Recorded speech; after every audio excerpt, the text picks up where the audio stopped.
ఆడికెళ్ళి కార్తీకుడు ఏడికొస్తా ఉన్నాడా కైలాస నగరము నగరం వస్తా ఉన్నాడా కైలాస నగరము నగరం వస్తా ఉన్నాడా కట్టుకొని కైలాసం వస్తుండే కార్తీకురము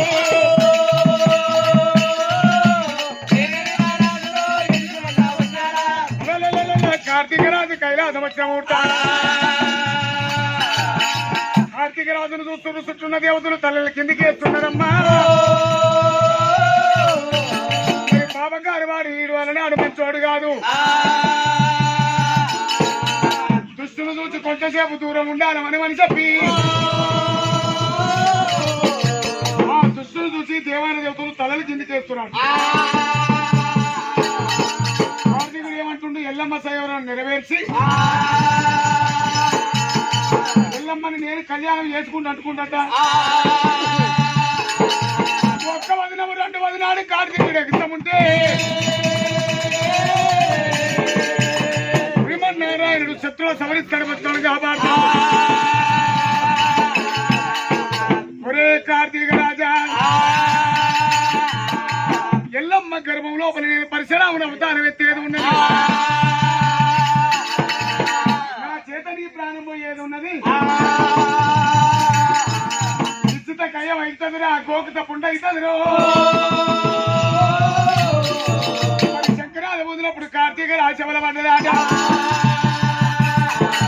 మరి బలవంత కుంగించుకపోయి చెట్టు నుంచి తాడుబండి కింద పట్టద్దుగా కార్తీకుడు కింద పడిపోతాడు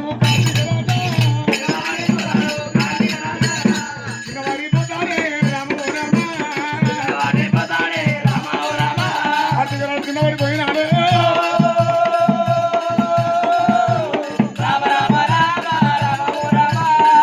చుట్టున్న దేవతలు ఎవరు నవ్వుతలేరు 7 అంతరాల మీద ఎల్లమని అవుతున్నారు నేను కింద పట్టు నవ్వుతున్నవే బామా లక్కమ సమయానికి వస్తే లక్కమైతే కొడుతున్నా నాగవేల సమయానికి వస్తేనే వెళ్ళచ్చు భార్య భర్తాన్ని ఖర్చు కాబట్టి వెళ్ళిపోయినాడు జలదూరు పట్టి వేలేవాడు రాజా గౌతుడే తినబోత తిండి లేదు కట్టబోత వస్త్రాలు లేవు పరందామ భక్తవత్సల శివుని వేడుకున్నప్పుడు యోగమాయతో కొర్రచేరు మీద కోడి బండలు పండినాయి పల్లె ఆడమరిగినాయి 3 పలురాలు చెండు పంటపై సమయం నిలిపినాడు పంటపై సమలు కొలుస్తలేడు తలసలేడు కవితరాజా కోరింది మైసమ్మ 7 చివరారం కోరినారు నిండు గర్వతోని ఆడవారి నారం పెట్టిండు కస్తూరి నారం పెట్టినాడు హరిరాముని నారం పెట్టింది 7 జీవుల రక్తం పెట్టింది మైసమ్మ బలి వెళ్ళినాడు మరి పంట లోపల ఉన్నమ్మ మైసమ్మ పక్కపక్క నవ్వుతున్నా కోరి నారం పెట్టినరా కోటీశ్వరులు కావాలని దివనార్థ పెట్టిన తల్లి పాపాలు స్వర్గమైన పిల్ల పాపాలు కాళసంఖ్యలైన అమ్మనింటి పోయి 7 బాలు తీసుకొని వచ్చి ఆవిరి కట్టిండు అందరికంటే పెద్దవాని జమదగ్రములు 2 వదిలిపెట్టి 6 మంది కుమారులు లగ్గవే ఇవ్వటనమ్మా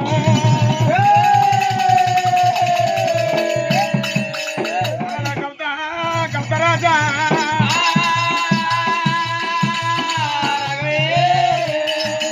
జమదగ్రముడు రాజు ఏమంటున్నాడు నాయన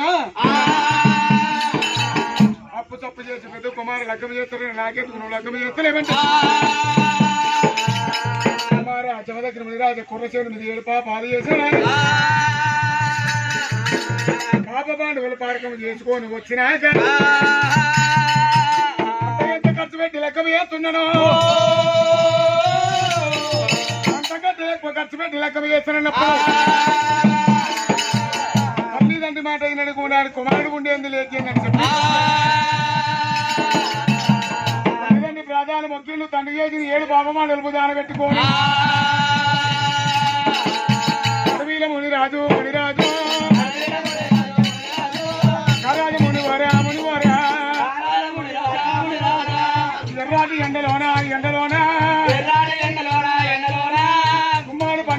పండురీతి గుమ్మాడి పండురేది పండురేది నిలవిన్ను గురవట్టెనా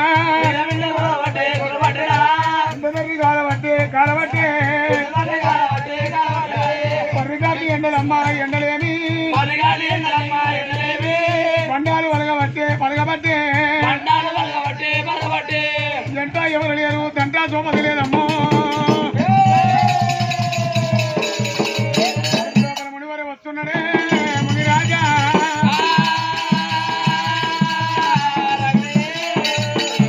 మునిరాజు వస్తుంటే దేవతలకు పాలిచ్చే కామధేను మరి ఇప్పటి వేళ లోపల దిగబట్టే కామధేనుమని కాపాడినందుకు కామధేను కైలాసం తీసుకొని వస్తున్నది మరి 7 వందనాలు ఎగసాలని చెప్పి శంకనాడు శివనామకుండ మన తడిమిన తానవాడిండు పొడివాడి నీళ్ళ ఆరంభంగా కామధేను చుట్టూ 5 ప్రదక్షిణాలు తిరిగి కామధేను గర్భం లోపల గాడి పూజినప్పుడు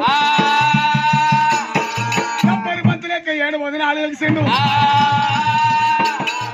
కనకన కట్టబట్టిండు కంటే నాది ఒక ముందుకు 70 ముళ్ళ పాకిజన నెత్తి చుట్టుకోవాలి ఎత్ర పెట్టుకోండి బంగారు లింగం అవతారం ఎత్తుకోండి మరి ఆవుకారు మమ్మల్ని దుంకి 7 ఎర్ర పొట్టాలు విరిగిండు 7 ఎర్ర పొట్టలు 7 సముద్రాలు అయినాయి బయట పంకోలు దించి పసిపీట పసినాక పాల ఆరగిస్తుంటే లక్కకోల చేతబట్టి నడమని కొట్టినప్పుడు ఎల్లమ్మాల గాని మగింది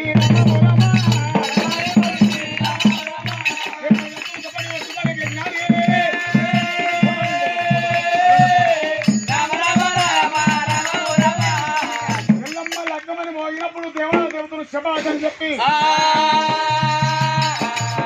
అలనాడు ఎల్లమ్మ నా పేరు మీద కల్లాకలియం పుట్టవంత ఉంది పెరగవంత ఉన్నది నా పేరు మీద భక్తులు పుట్టి నన్ను ఎత్తుకొని నా పేరు మీద మహిళలు తెప్పించుకొని గంగ దెబ్బలు కట్టుకొని మరి అలనాడు గంగ స్నానం ఆడిపించి కొల్లాల లోపల నా లగ్గాలు జరిపించి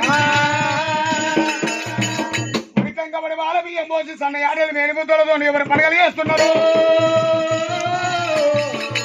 పాల్వంగినట్టు వాళ్ళ కొల్లారు వంగాల భావన కావాలి నన్ను ఎత్తుకొని ఎట్ట పూజలు చేస్తారో వాళ్ళ దళిత దేవత దూరం చేస్తానన్నది ఎల్లమ్మ నన్ను నమ్మిన వారితో నిమ్మై ఉంటున్నా తన వారిన తల మీద కొడుకున్నది వేరు కాదు